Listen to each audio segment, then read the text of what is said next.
Otro de los principios fundamentales del juicio de amparo es el principio de estricto derecho que, por decirlo así, maniata a la autoridad responsable, no permitiéndole que estudie abiertamente la validez constitucional del acto de autoridad, del acto reclamado por el quejoso. El juez de amparo, llámese juez de distrito, tribunal intercircuito, tribunal colegiado de circuito, Suprema Corte de Justicia, debe ceñir la sentencia al análisis de la constitucionalidad del acto conforme lo que haya sido planteado por el quejoso en la demanda, específicamente en el capítulo de conceptos de violación. El principio va más allá, porque tampoco se pueden estudiar cuestiones que no hayan sido planteadas dentro del capítulo de agravios de los escritos de los recursos que se hagan valer en el juicio de amparo. En esas condiciones, el quejoso o el recurrente debe ser muy puntual en su exposición, debe ser claro, pero debe atacar debidamente el acto de autoridad que le lesiona, la resolución judicial que está impugnando a través de un recurso, para que de esa manera esté en aptitud de obtener sentencia favorable. Si no se dice con claridad cuál es la condición de inconstitucionalidad que se alega, si no se plantea con precisión la ilegalidad de la resolución judicial, entonces el juez federal no podrá otorgarle la razón, ya sea concediendo el amparo, sobreseyendo o negando el amparo. En estos dos últimos casos, desde luego, dentro de los escritos de los recursos de revisión contra las sentencias que se hagan valer. Ahora bien, el principio de estricto derecho no es absoluto. Hay excepciones al mismo que dan forma a la suplencia de la deficiencia de la queja.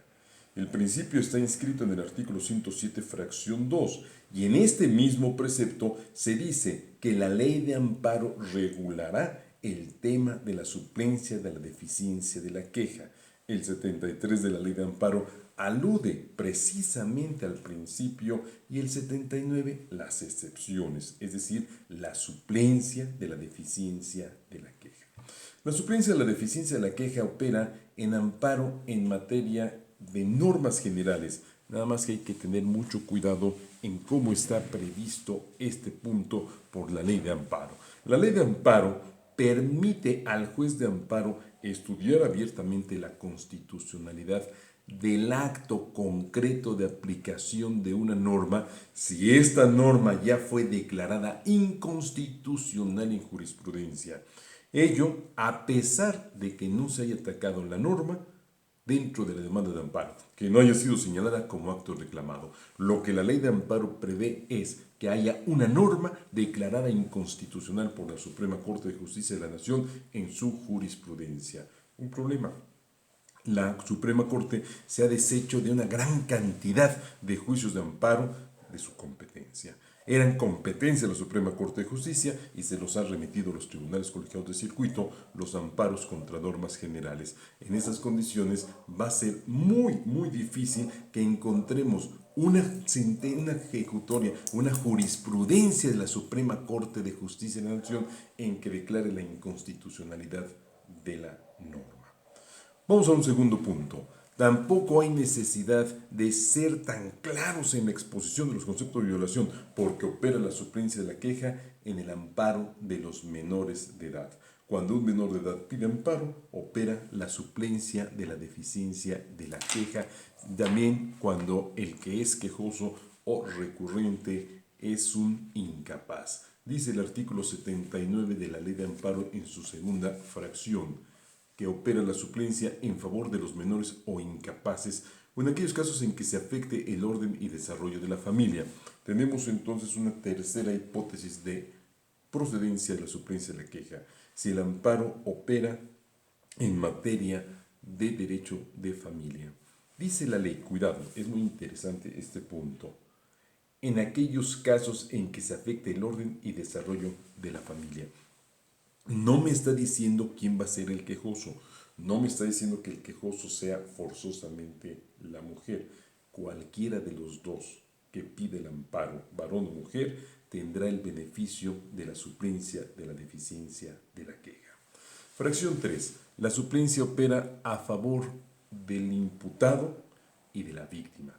De la víctima siempre y cuando ésta comparezca como quejosa o como quejoso adherente, es decir, en amparo directo que ha promovido el imputado, la víctima promueve el amparo adherente y entonces tendrá el beneficio de la suplencia, de la deficiencia, de la queja. Un punto muy interesante en materia penal es el relativo al artículo 189 de la Ley de Amparo. ¿Qué dice este precepto?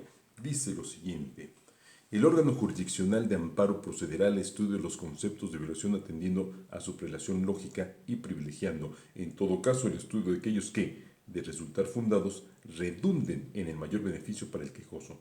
En todas las materias se privilegiará el estudio de los conceptos de violación de fondo por encima de los de procedimiento y forma, a menos que invertir el orden redunde en un mayor beneficio para el quejoso. Viene la parte conducente. En los asuntos del orden penal, cuando se desprendan violaciones de fondo de las cuales pudiera derivarse la extinción de la acción persecutoria o la inocencia del quejoso, se le dará preferencia al estudio de aquellos aún de oficio. Esta expresión, aún de oficio, implica que opera la suplencia, la deficiencia, la queja en materia penal dentro del amparo directo en este supuesto. Vamos a la fracción 4 del artículo 79 de la Ley de Amparo. La suplencia de la deficiencia de la queja rige en materia agraria a favor de los núcleos de población ejidal, de los núcleos de población comunal, de los ejidatarios y de los comuneros. Dice, en materia agraria, en los casos a que se refiere la fracción 3 del artículo 7, habla de los núcleos de población ejidal y comunal, y en favor de los ejidatarios y comuneros en particular cuando el acto reclamado afecte sus bienes o derechos agrarios.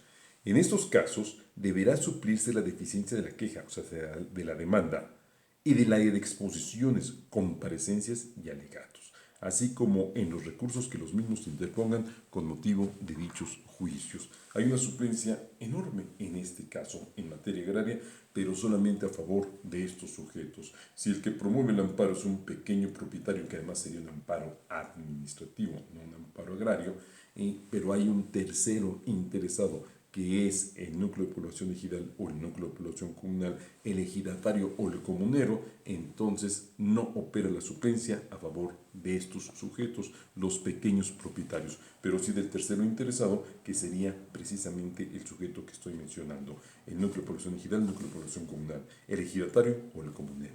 Fracción 5. En materia laboral a favor del trabajador. En otra videograbación haré referencia a este tema porque no estoy totalmente de acuerdo en esta disposición normativa.